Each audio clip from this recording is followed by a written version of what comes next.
और वो अलग करने वाले बच्चे नहीं होते हैं दिनेश, बहू होती है बहू। आप ईमानदारी से देखो नारायण, ईमानदारी से देखो,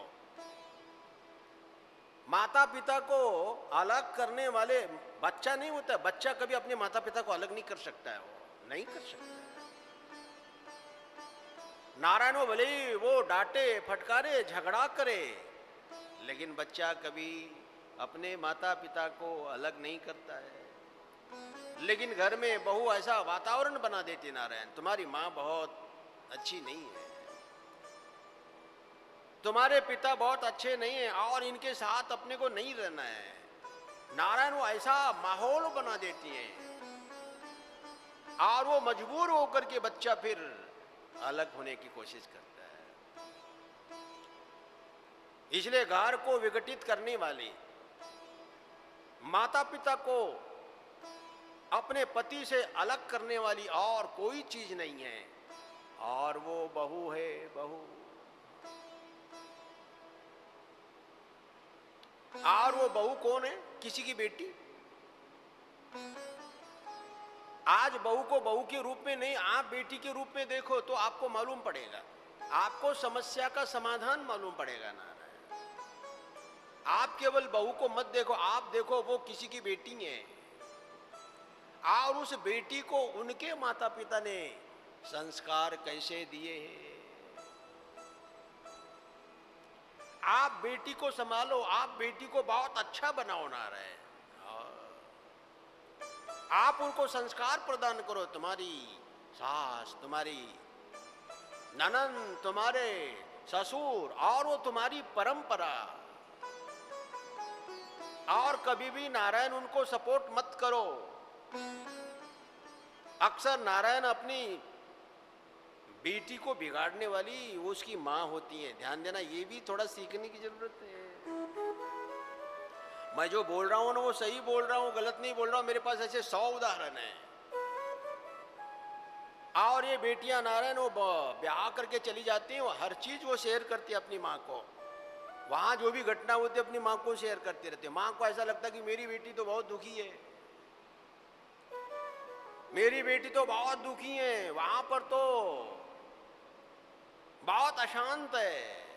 और उसके बाद वो उसके दुख को दूर करने के लिए अपने फिर बेटी के कान भरने लगते, बेटा ऐसा रहो, ऐसा रहो, तुम क्या कम हो क्या, तुम भी थोड़ा बोला करो, तुम अपने पति को समझाया करो।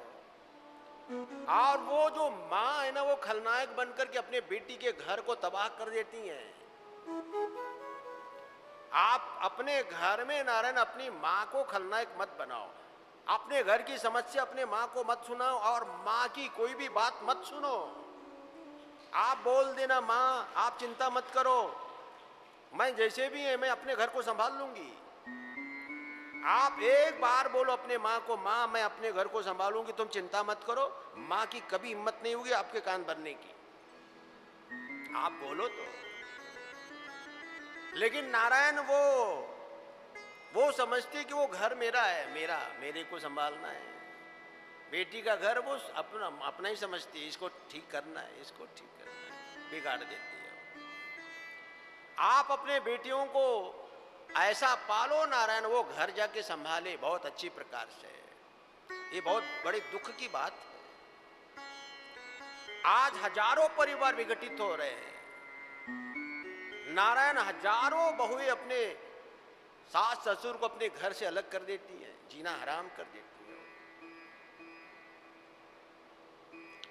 यदि घर में बहू अच्छी आई है दिनेश, समझ लो वो स्वर्ग है, वो स्वर्ग है। तुम्हारे घर में बहू अच्छी आई है, समझ लो कि वो स्वर्ग है, स्वर्ग। और यदि वो खलनायक की तरह आ गई तो तुम्हारे घर को नष्ट कर देगी। सही बात बोल रहा हूँ, गलत बोल रहा हूँ? सही भाई, किसी न किसी को तो बोलना पड़ेगा। आपके घर की समस्या किसी न किसी को बोलना पड़ेगा। नारायण आज आप सीता जी को मंदिर में स्थापित कर दिए हो, सीता राम सीता राम सीता, क्या बहू है वो। आओ जब चित्रकूट में राजा जनक नारायण मिलने के लिए गए और उस समय उन्होंने सीता जी को एक बहुत अच्छी बात बोली। क्या बोली मालूम? राजा जनक ने कहा, बेटा तुमने 2 कुलों का उद्धार कर दिया। बोले तुम्हारी जैसी बेटी प्राप्त करके मैं परम आनंद का अनुभव कर रहा हूं, धन्य हूं मैं, तुम्हारी जैसी बेटी मेरे को मिली। आज आपने राजा दशरथ के कुल का भी उद्धार कर दिया और जनक के कुल का भी उद्धार कर दिया, धन्य हूं मैं, तुम्हारी जैसी बेटी मेरे को मिली।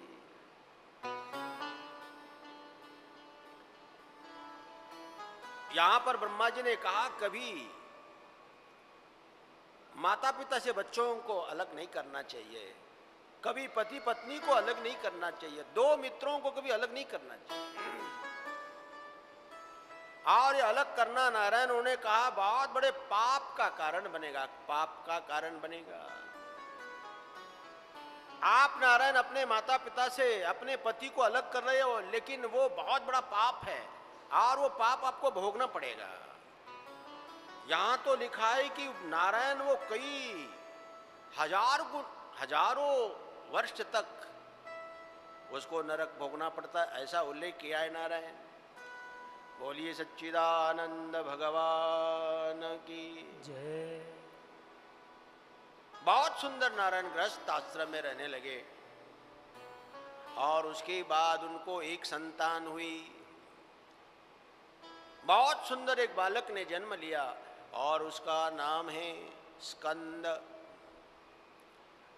ये पार्वती के 2 पुत्र हैं नारायण, एक स्कंद है और दूसरे गणेश जी।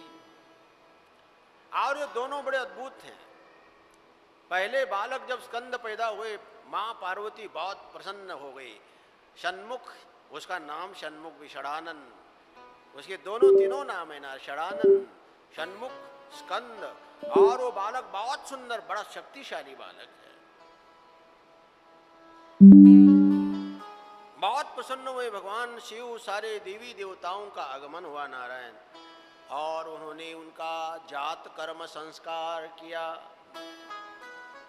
जात कर्म संस्कार स्वयं विश्वामित्र जी महाराज ने किया। तस्मिन् अवसरे तात विश्वामित्रः प्रतापवान प्रेरितो विधिना तत्र अगच्छत् प्रीतो यदृच्छया